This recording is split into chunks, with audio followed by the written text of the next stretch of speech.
আরেকটা আকিদা কি জানেন? শিয়াদের আকিদা হলো যে আকাশে ভুল করেছে জিবরাইল আর নিচে ভুল করেছে মুহাম্মদ সাল্লাল্লাহু আলাইহি সাল্লাম।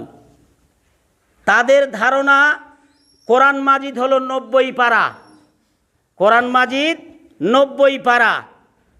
আর 90 পারা কি জন্য? 30 পারা হলো জাহেরি আর 60 পারা হলো বাতেনি। এই জন্য তারা বলছে মারেফত, তরিকত, হকিকত, এই যে তাদের ফেরকা। মারেফত মানে কি জানেন? ঢোলি তবলা নিয়ে মাজার বানিয়ে সেখানে মনের আলো বড়ই আলো, বাহিরের আলো নিভাও রে, মনের পর্দা বড়ই পর্দা, বাহিরের পর্দা উঠাও রে, আর ঢুলি তবলা বাজাচ্ছে তারা। মাজারে কোনো দিন গেছেন কিনা আল্লাহই ভালো জানে।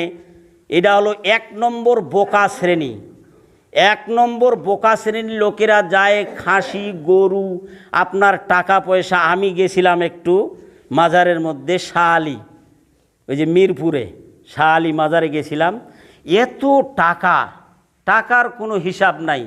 আর চুলগুলো তারা জট বেঁধে আর ওই লাল শালু মাথায় দিয়ে গোটা শরীর, নামাজের ধার ধারে না, মাঝির মাজারতে জারি গায় ওরে ও ভণ্ড বাবা, ওরে ও খাজা বাবা, রোজ হাসরে দেখবে তোমার কোন বাবা। তো আমি দেখলাম বিষয়টা, এত টাকা আর এত সেখানে গরু চাউল, আপনার ছাগল ভেড়া যত রয়েছে সব সেখানে দান করতেছে। এটা হলো শিয়াদের মধ্য থেকে, এটা মুসলমানদের এরাও একটা জাতীয় শত্রু। আর নিচে ভুল, আকাশে ভুল করেছে জিবরাইল, নিচে ভুল করেছে মুহাম্মদ সাল্লাল্লাহু আলাইহি ওয়াসাল্লাম। ওহী নিয়ে আসার কথা ছিল হযরত আলীর কাছে, না নিয়ে আসলো তারা কার কাছে? মুহাম্মদ সাল্লাল্লাহু আলাইহি ওয়াসাল্লামের কাছে।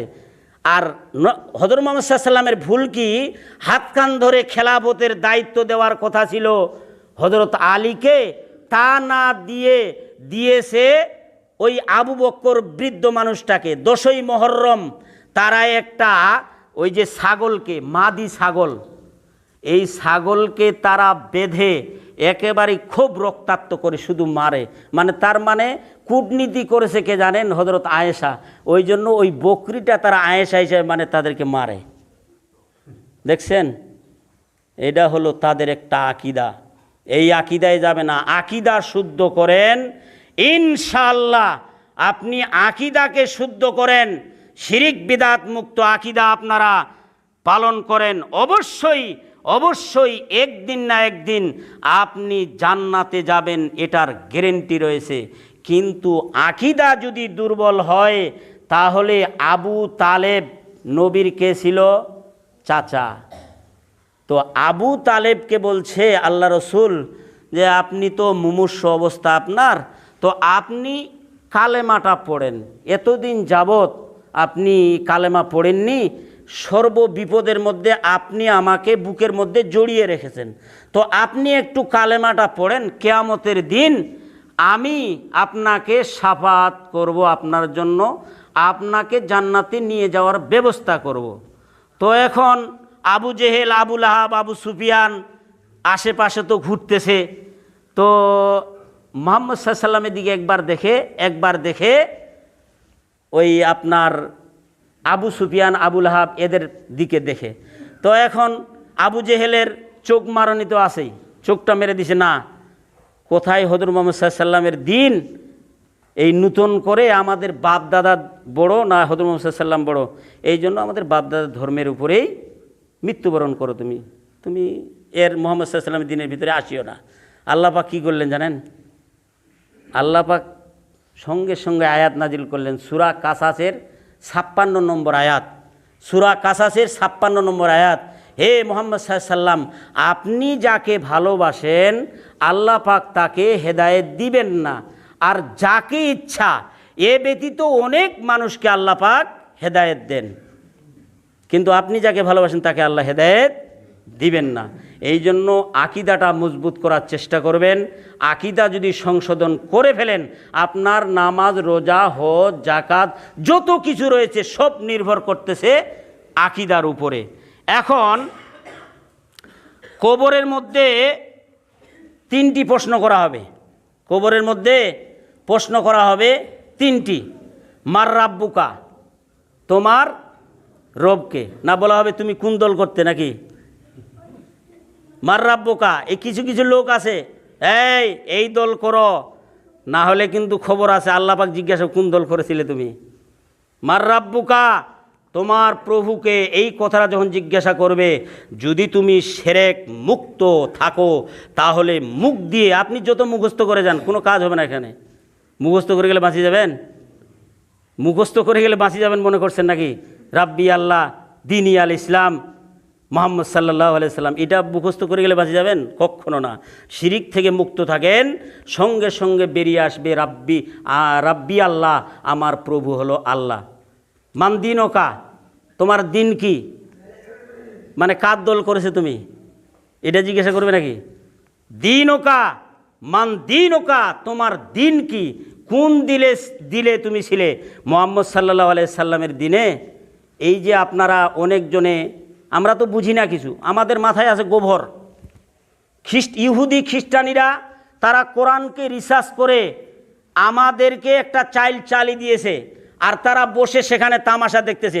আর আমরা খালি বিএনপি, জামাত ইসলাম, ঐক্যজোট, আওয়ামী লীগ সবাই মিলে মারামারি এখানে করতেছি, ঠিক না?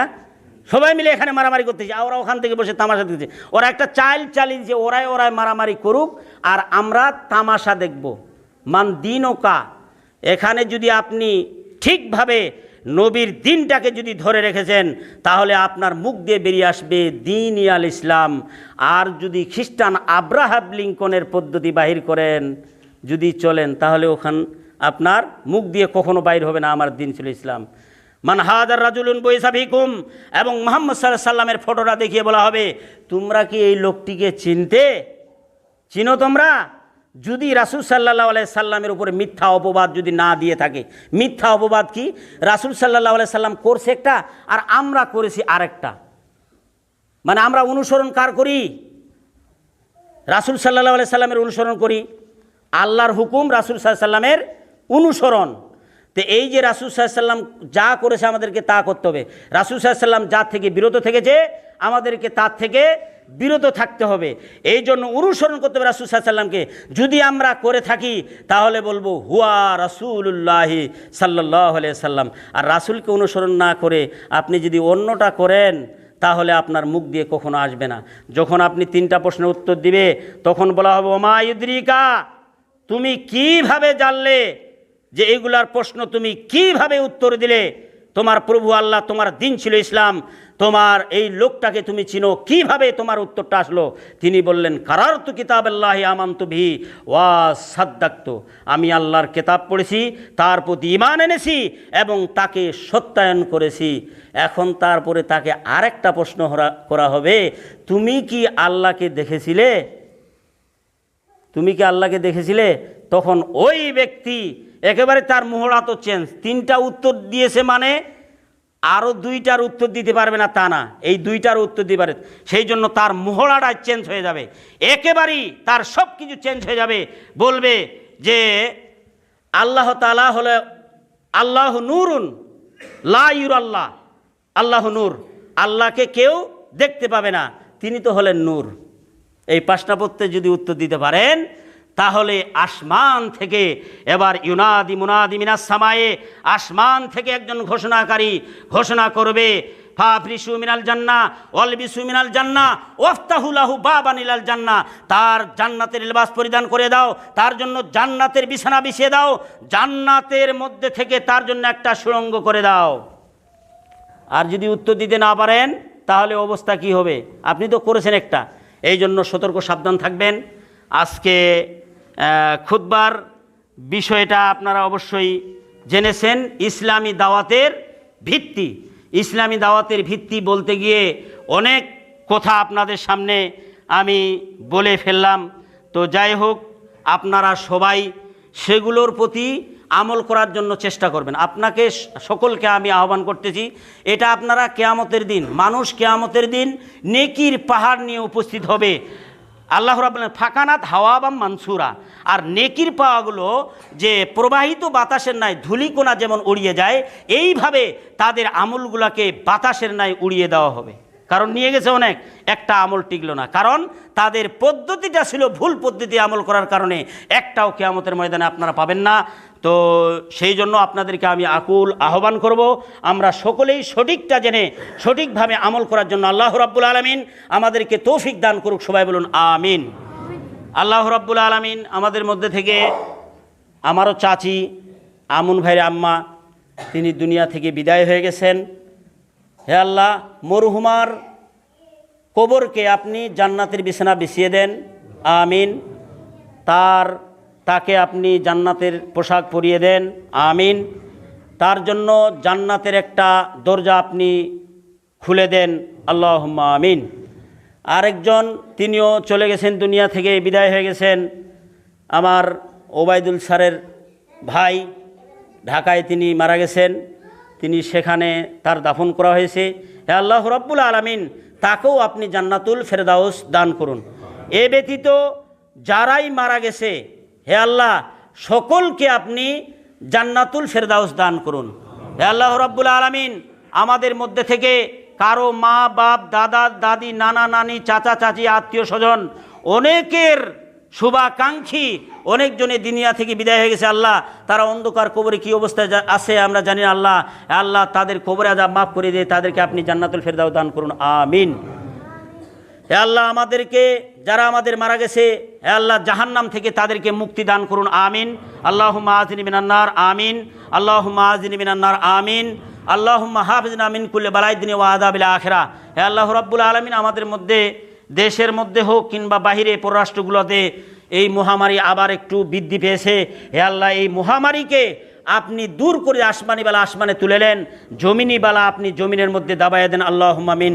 আউযুবিকা আল্লাহুম্মা ইন্নী আউযুবিকা মিনাল বারাসি ওয়াল জুনুনি ওয়াল জুজাম ওয়া মিন আউযুবিকা মিন সাইল আসকাম, আল্লাহুম্মা মিন। হে আল্লাহ, আমাদের মধ্যে থেকে অনেকজন অসুস্থ, হে আল্লাহ, আপনি সকলকে সুস্থতা দান করুন, আমিন। আদিবিল বান্নাস রাব্বান্নাস আশফিয়ান্তা শাফি লা শিফা ইল্লা শিফা ওকা লা শিফা আল্লাহ ইউগাদিরু সাকামান। রব্বানা তাকাব্বাল মিন্না ইন্নাকা আনতাস সামিউল আলিম ওয়া তুব আলাইনা ইন্নাকা আনতাত তাওয়াবুর রহিম।